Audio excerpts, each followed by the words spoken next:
The Why Jesus series was really an attempt to just pull back the curtains of why we choose to believe in Jesus.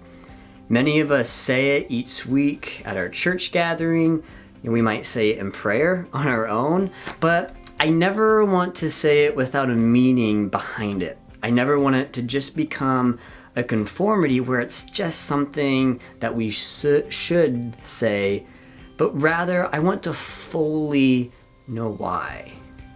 These 4 poems were really a struggle with my own faith. In a world that kind of pulls and tugs in different directions, it can be extremely hard to act Christ-like every hour of every single day.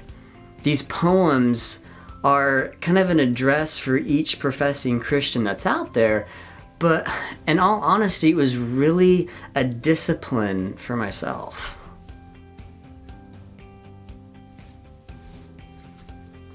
In the first poem, Lured, Tracked, and Hooked, it's an honest place where I've been, a place where many of us kind of find ourselves in from time to time, where we feel pressure to do something that we know is wrong in our mind, and that feeling of we see a wrong, and we kind of tell ourselves that we would never stoop that low, we'd never kind of go to that place and commit that wrongdoing, but then we kind of contradict ourselves later on by committing that sin and wrongdoing that we said we never would.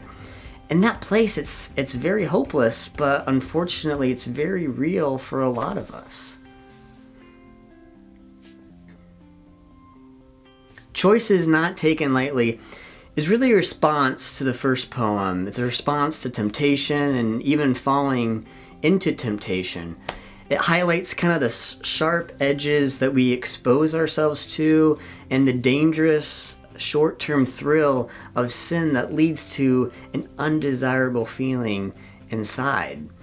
I believe, especially in those situations, we must immediately decide where we're going to turn to next. It's a very pivotal time. The devil, he loves for us to just wallow in our shame, to make us feel like we're entitled to the hurt and the shame that we feel. Our choices, no matter how big they are, they hold weight, especially in those moments, even the smallest ones. Who we want to be in the aftermath of our sin and our fall, it starts with who we choose to rely on. If we choose to rely on our shame and our feelings, or on Jesus. Where Love Is, it's a poem that addresses it's my greatest fear. It addresses my greatest fear. The fear of being a contradiction, the fear of just many things. But unfortunately, that's what temptation lures us into.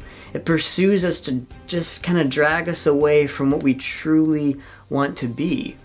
In my own life of struggles, when I would fall deeper and deeper into sin, my mind would just kind of play tricks on me, or it would think, why would God want to bless the good things in my life, the leadership in my life, my relationships with others, when I'd done all these wrong things?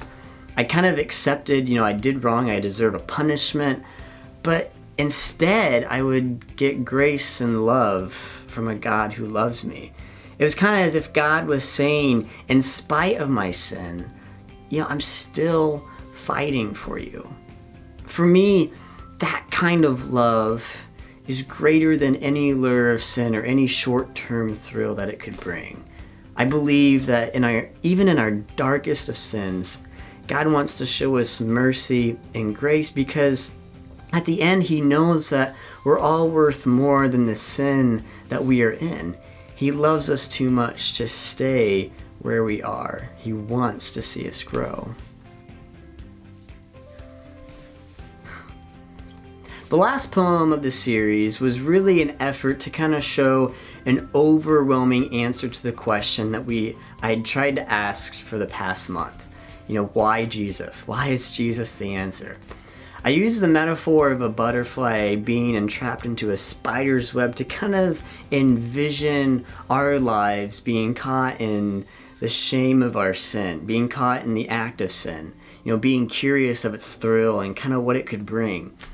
I wanted to look at this question, why Jesus, from 10,000 feet up. Look at both sides and see the choices that we had. We have this kind of life of sin where it's fun for a moment, but we realize that that moment doesn't last really too long and it doesn't fulfill. It kind of leaves us broken. It's like a cheap toy or a battery that needs to be replaced constantly. It never truly fulfills. Then there's this life with Jesus where it's amazing, even when we don't fully represent him well, we don't love him well, love others well, represent his name well, he comes to pick us up when the world has left us in our ruin. He comes to pick us up at our lowest moments. He doesn't leave us out to dry. No one else does that. No one else does that like Jesus. No one loves like that. No one pursues us like that. That's why Jesus is the ultimate choice. To be his own, to be one of his children, because at the end of it all, communion with God, it's everything that we truly search for, everything in relationships. And it's everything that our sinful desires cannot fill, because God comes to give us life to the full and abundantly, where sin does not. That's why Jesus is the ultimate choice.